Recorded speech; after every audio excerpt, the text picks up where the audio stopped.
So we just got some injury updates on two Packers defenders, Rashan Gary and Eric Stokes. Both players injured themselves in that first game in Detroit. Rashan Gary with the torn ACL and Eric Stokes with the ankle injury. Then both players were placed on IR. And losing Rashan Gary, in my opinion, was one of the key reasons why the Packers defense started to have major issues late in the season. Obviously not being able to rush the passer efficiently, especially in that last game against Detroit where the Packers didn't get a single sack. Kingsley Enagbare, rookie from the 5th round, did step up into his place and I thought did really well. And Preston Smith, I thought, had a nice season as well. But the Packers really had no depth at that point. Rashan Gary was the backbone of the Green Bay Packers pass rush, and without him, that showed. The Packers' edge depth diminished to John Garvin, who's been a pretty big disappointment so far in Green Bay, and Justin Hollins, a street free agent who I thought had a pretty good, stretch of games there. But the Packers obviously need to figure out this edge room, and that coincides with when Rashan Gary will be back. So we did just get updates on both of these players. Since it is Combine Week, Brian Gutekunst was asked a plethora of questions, which included some of the major injuries for this offseason. All the reports are good. Green Bay Packers general manager Brian Gutekunst said at the scouting combine on Tuesday, obviously we get to see him here every once in a while when he's back in town.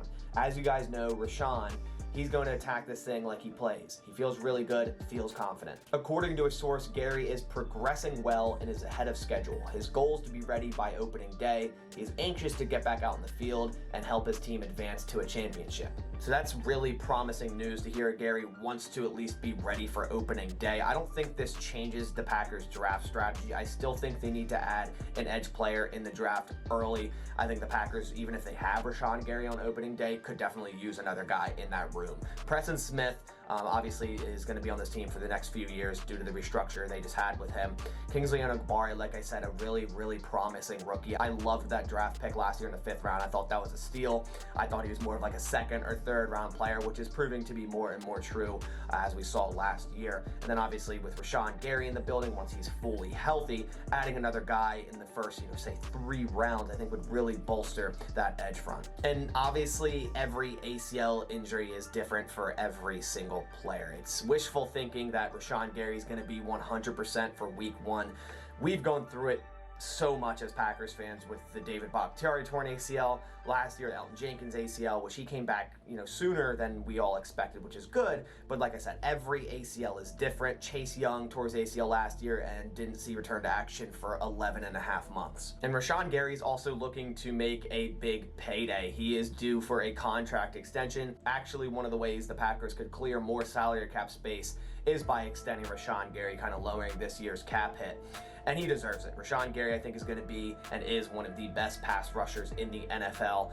Even last year, although it was a shortened season, I thought he did have his best season as a pro. Of 100 edge defenders with at least 200 passing snaps, Gary ranked 2nd in pass rushing productivity, a metric that measures sacks, hits, and hurries per pass rushing snap, and also 8th in pass rush win rate. Gutekunst said, "We expect a full recovery and we'll ease him back into it like we always do with injured players in training camp. We're very optimistic there." So the next player we have an update on is Eric Stokes, and he kind of went under the radar with his injury. I feel like it was never really announced what that injury was and what the timetable was. He just ended up never playing again after that Detroit game. And it was definitely a down year for Eric Stokes. After a very promising rookie season, he definitely went through a sophomore slump, and this is before the injury. Obviously injuries, you can't predict them to happen, but even before the injury, Eric Stokes was not playing that well. Via PFF, Eric Stokes was the 172nd cornerback ranked in the NFL with a 53.7 overall grade, a lot lower than last year's 65.5 grade. In Stokes' 477 total snaps last year, he allowed a passer rating of 125.8, a big drop from last year's passer rating allowed of 79.1. Eric has had 0 setbacks and is ahead of schedule, a source said. He plans to be in Green Bay for the offseason program to continue his rehab and training. There's no set timetable for him to be back at a 100%, but he is not expected to miss any portion of camp. Also, another really good sign here that they expect him to not miss any portion of camp. That includes OTAs and, of course, going into training camp. So when OTAs do start, hopefully we do see some shape of Eric Stokes and what form he's really in and what kind of percent he's up to at that point. Because like I said, it was all kind of under the radar with Eric Stokes. We never really got a real report of what that injury was. So we're kind of all wondering, was it an ACL? Was it a really bad high ankle sprain? Was it a broken ankle? It just kind of is classified as an ankle injury. But to hear he is ahead of schedule and he expects to be ready to go for all offseason programs, that's a really good thing to hear, because the Packers still need Eric Stokes. I mean, we can't forget what promising rookie season he had. Sophomore slumps do happen. That doesn't mean he's going to be, a bust player or a bad player. He has so much skill. One of the faster guys on the team, definitely. And, he's going to be a player the Packers need to use and utilize on that defense if they do move Rasul Douglas back to safety, which is definitely a possibility. And don't count out defensive back for this draft, early in this draft. The Packers actually just met with Oregon cornerback Christian Gonzalez today.